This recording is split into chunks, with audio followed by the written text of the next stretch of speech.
No stress at all. All right. Well, welcome to another episode of Tidbits with Tracy. Very excited about our guests today because they are cut from the same family business cloth that I am. So we share similar stories of successes and the war wounds. So we will go into all of the fun things today. But why don't you guys introduce yourselves, Katie and Chad, and tell us a little bit about who you are. Go first, Chad. Oh, I was going to say ladies first. But... Oh, so nice. Hi, my name's Chad Kaufman. I'm president of Public Restroom Company. I've grown up in this industry since my youth. Worked in the factory. Let me start with, we build modular restrooms for parks. There you go. Yeah, sorry. Anyway, so I've been in the business most of my adult life, post-college, and now my sister and I are fortunate to run it together as a family. Love it. and I'm Katie. I'm the COO, and I joined 14 years ago. Who's counting? And I've done a little bit of everything here, from sales to operations side, and the administrative, and I guess executing the plan. Everything, a little bit of everything. So welcome, guys. It's good to see you all again. Thanks. So out of curiosity, because again, family business, at what point did you know that you wanted to join into the family business, or were you little and dreaming about joining? Where did that start? I didn't have a choice, honestly. I'm just kidding. No, it's hard. There's expectations from parents, but then they also tell you to, spread your wings and do other things. I just kind of migrated back to this. I don't know why. I mean, I have a photograph of myself at a trade show when I was 3 years old. So, and then we sell to Parks and Rec across the United States. And so the National Parks and Rec conference every year, I've been attending, and I did the math. I was like, 40 years, really? Have I been coming to this show for 40 years? Yeah. I'm old. So yeah, there you go. No, I feel the same. I have similar pictures where literally running around and as a toddler at conferences, the same conferences I go to now. So I feel you. Yep. Katie, So I struggled with my dad being my boss, so I put it off for a long time. But he was this really good salesperson, and he could convince you of anything. And he caught me on my worst day at my previous company, and within a week, I was here, moved, and starting in the business. And that was in 2009. So it's incredible. It's funny. I had a similar experience where I went, Chad, to your point, I spread my wings. I did my own thing, but you somehow migrate back to the family business. And there's something about it that's attractive. There's challenges, nevertheless, but there's something about it that always pulls you back in. So what has this experience been like for you guys to work together, to grow this together? There's a lot of successes, but there's a lot of growing pains, I'm sure. And Chad's the easiest to work with, right, Katie? I'm sure. it's great. I'm all about fun. I mean, come on, life's too short. We have to work too. I love working. It's my favorite thing in the world.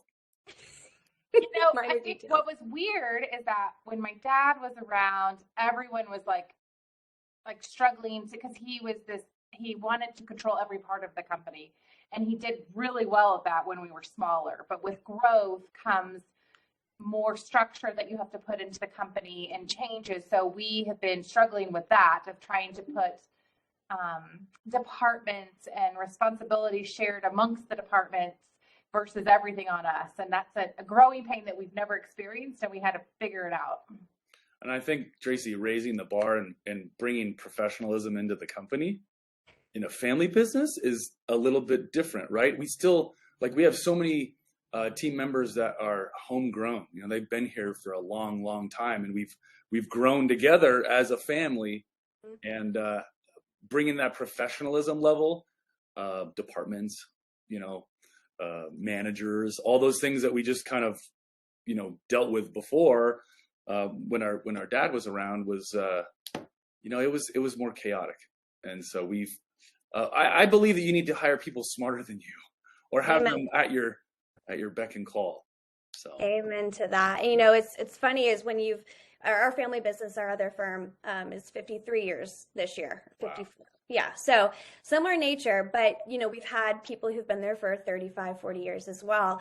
And so out of curiosity, how do you guys manage? Because you mentioned bringing in that professionalism, kind of growing into that next phase. But how do you balance those two cultures, right? You have the people who have been there from the ground, who've experienced that fun family feel. Then you have the people who are coming in because they see an established, successful business. How do you find that middle ground to keep, both happy? Well, I think what we've done is we hire consultants that help us Smart. Be experts in certain areas. So it's not just us saying it, somebody from the outside coming in and advising us and guiding us on that process, because it's something we've never done. So it's hard for us to, guys, we're going to go in this new path. And now we have somebody that helps us with that. That's smart. And Chad, what about you? Are you just the fun guy that brings it all together then? Oh, that's part of my job responsibilities, yes, because like I said, life is too short and it has to be fun. Katie and I are very fortunate to work with a wonderful group of people. Yeah, you are. You guys And have an amazing team. for us, the culture part was really important. After our father passed away, it was a different company back then, and we want to keep the best part of that, but make it better. And culture is the hardest thing to change. It's hard. Mm-hmm. War wounds. Yes. Yeah. So many we all learn together. Like if something doesn't work, you figure it out pretty quickly. We have actually hired an HR person, and we've never had that before, which is wonderful. Yes. Yep. Because who wants to go, complain to the boss about someone else? No, they want to have this other person. Have that arm's width away. Yeah, absolutely. It's a big change. And those milestones, they seem maybe small, but in the grand scheme of things, they're big, big milestones in an organization. Absolutely. And you guys have grown quite a bit, and you guys have seen a massive success together. So out of curiosity, what has that been like for you guys? At what point did you guys start to see that you're getting some momentum and you're growing? And how are you handling all that together as siblings? So I think that, well, first the growth happened on purpose. Put some things into place. Yes. Hired right people and right roles was part of that. But having reporting that tells us that we can see the growth coming, so we have data that we never had before, so we could plan for it. And just the strategy, and everyone knows the plan, and then we all are there to execute it, is what's happened. It's not just a surprise, oh, we grew. No, we knew we were going to grow when we planned for this. Yeah. Remember, Katie, you're talking to Tracy, the data person. Okay. So. Oh, I love the data side. Yeah. Bring it on. Show me all that data.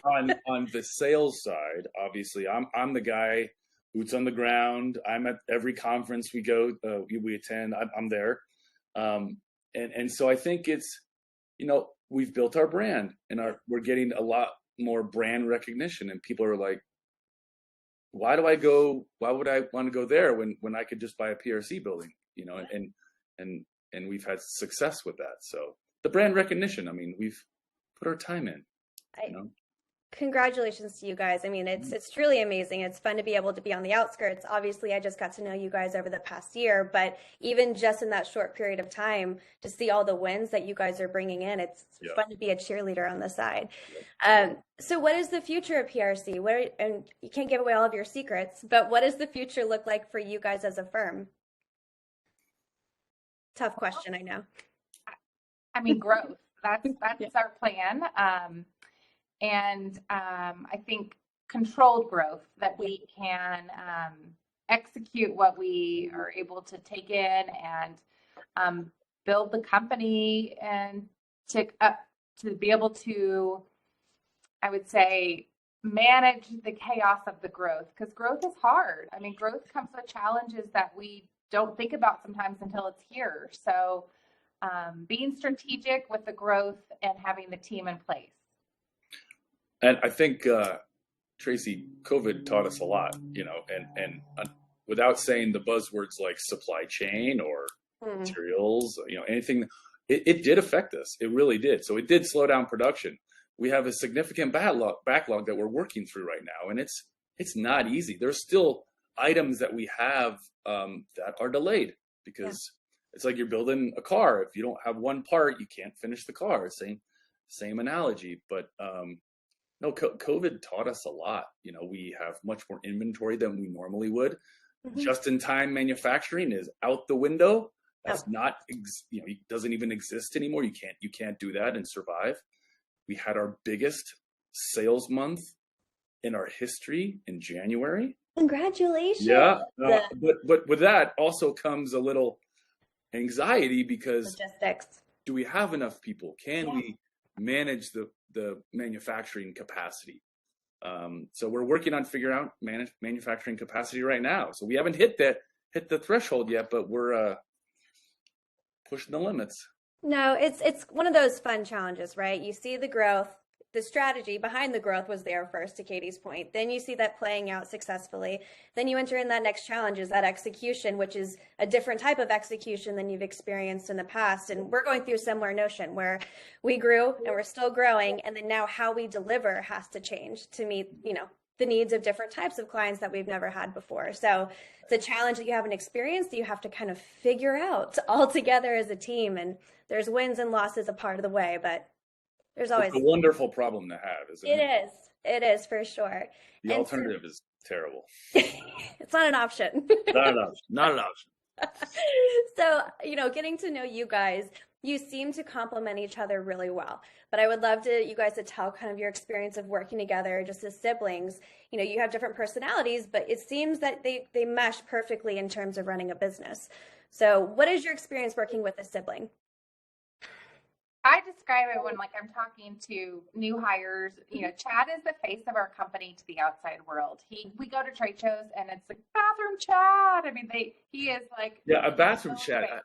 The name, it doesn't ring with me. It just I've been anointed bathroom Chad. I don't know if I like that, but anyway. It's gonna stick. Please continue. And then I'm more the face of the inside. I'm dealing with the people and the culture and the strategy part. And I think that we both are really good at different things. And that's what makes us work so well is, okay, I got this, you get this. Yeah. Yeah. I mean, am I the face of the company? I don't know. I'm president. I'm basically business development guy. Right. And so I've always been out there in front of the customer, whether it be, sales meetings or conferences. So yeah, I put my time in. I don't know. It's the part that I love. I would not like to sit in a financial meeting. No, I want to be out there shaking hands and kissing babies. So we're cut from the same cloth, from the same way. Let me out there. Let me go meet the people. No, I love it. So, Katie, out of curiosity, in the industries that you work in, is it still primarily male-driven, male-dominated, or do you see a lot of diversity with women now in leadership? Because on our aviation side, it used to be very, very male-dominated, and now it's starting to really equal out. So just out of curiosity, what are you seeing as well?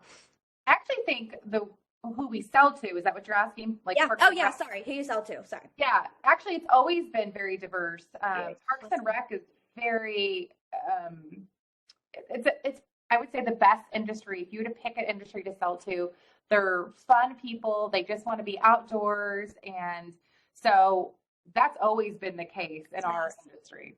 There's a lot of recreation in Parks and Recreation, just so you know. So, but really, if you could pick one customer to sell to, like Katie said, they're so appreciative. They're just good people, and you can't pick your customers, so it's fantastic. That's amazing. Yeah, I think we need to start pivoting into Parks and Rec. Yeah. No. Well, Tracy, just so you know, our launch in Los Angeles. Ooh. I just recently got a phone call. They want to add the smart restroom technology to every other building we've previously installed. Wow. So that's a win. You heard it here, guys. The news dropped. Breaking news. I love it. That's amazing. That's amazing. Good to know. Well, okay, so that's the great side about working with a sibling. What are some of the challenges? Give me the good stuff, Katie. Oh boy. We get along pretty well as long as I kind of remind him of some things and schedule events, for him. He's not the detail side, so as long as I help with that, it all goes smoothly. Hey, don't forget we have a meeting at this time. See you there.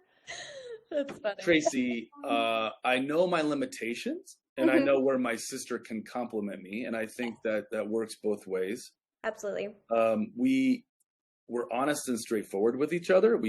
If there's an issue that we need to resolve, we sit down, we talk about it, and we maybe sleep on it and regroup the next day. And it's been wonderful. If I could pick a partner to go into business with, it would be my sister, for real, like of anyone that I've ever worked with. So I'm grateful for that. Absolutely. I love that. No, it's true. And I'm just teasing with the challenges part because I also work with my brother as well. And people always ask, they're like, how do you guys not kill each other? You're right.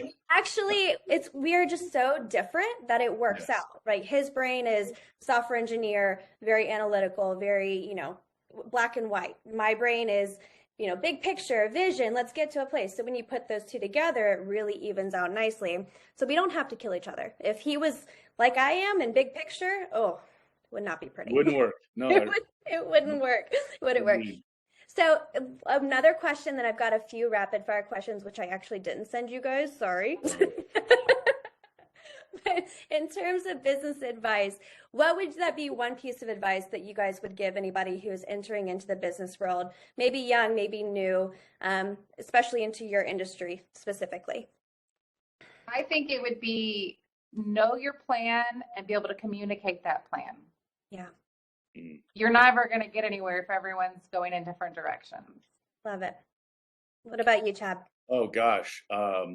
Under promise and over deliver. There you go. That's a good mantra to have, I think. Yep.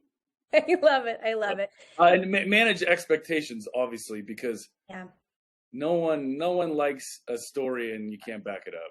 So be honest. You got to be honest and be transparent along the way. Completely agree.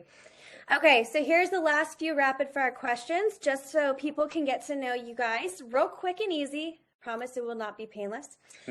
Maybe. Okay, so out of the curiosity, you're going to just tell me which one of you guys. Is it Katie or Chad?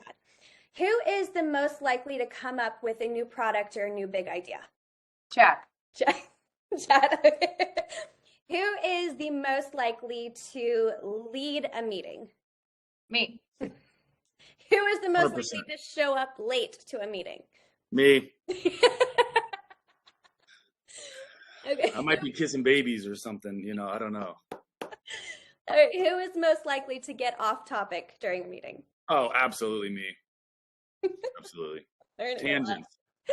Constructive tangents, Tracy. I like it. Constructive tangents. Not constructive. Who is the most likely to apologize first? Ooh, that's a tough one. That's pretty equal, don't you think? I was gonna say the same thing. Yeah. I like it. We accept that. Yeah. All right, and last but not least, I think I know the answer to this too. Who is the most likely to stay out the latest at a conference? Actually, it's a tie. It is a tie. We are the know last that. two You know that, standing Tracy. a lot. It's true. And I have picture proof of that. You guys are the life of the party. You might be there with us, Tracy. No offense, of course. It's the lobby bar at the end of the night that always kind of gets you. It blurs into the next day. Here's our thought, though, Tracy, is people like to buy from people that are fun and they like. And so if we're out socializing, maybe we can do some business at the bar as well. Exactly right. Amen. I like this. I like it. There are always customers, Tracy, at the lobby bar. They're always there, so you can't be that person, Yeah, when you sneak away early, everyone knows you're sneaking away. That's right. I love it. Well, thank you guys so much for spending this time with me and for taking the time out of your days. I know you are running an extremely busy and successful business, so I do appreciate it. And is there any one last piece of, Public Restroom Company knowledge or, plug yourself that you would like before we jump off? Well, we recently donated a restroom to the city of San Francisco, so stay tuned for the news. Because I don't know if you heard about Toilet Gate. So the city of San Francisco put this funding package together for a single restroom. It was literally 150 square feet, and it made the news because it was $1.7 million. For one because of the bureaucracy in San Francisco and union labor and all the things that are required to be done in the within the city of San Francisco. So Katie and I talked, and another industry partner, I'm like, you know what? We have a trade show display that we built for a public park. Let's give it to them. Let's donate it. And so we got a lot of notoriety for that, and they did accept the restrooms. So hopefully by the end of the summer, they're going to accept the facility. Congratulations. See, it always shows that when you have a good heart, the wins always happen too. People want to work with good people, right? Absolutely. Well, thank you guys again. Congratulations on all of your success, and congratulations on a successful family business, because it's not common. Just so you know, we appreciate the partnership and the continued partnership. So Absolutely. Thanks again. Thank you guys. Well, we will talk soon. Take care and have a great rest of the day.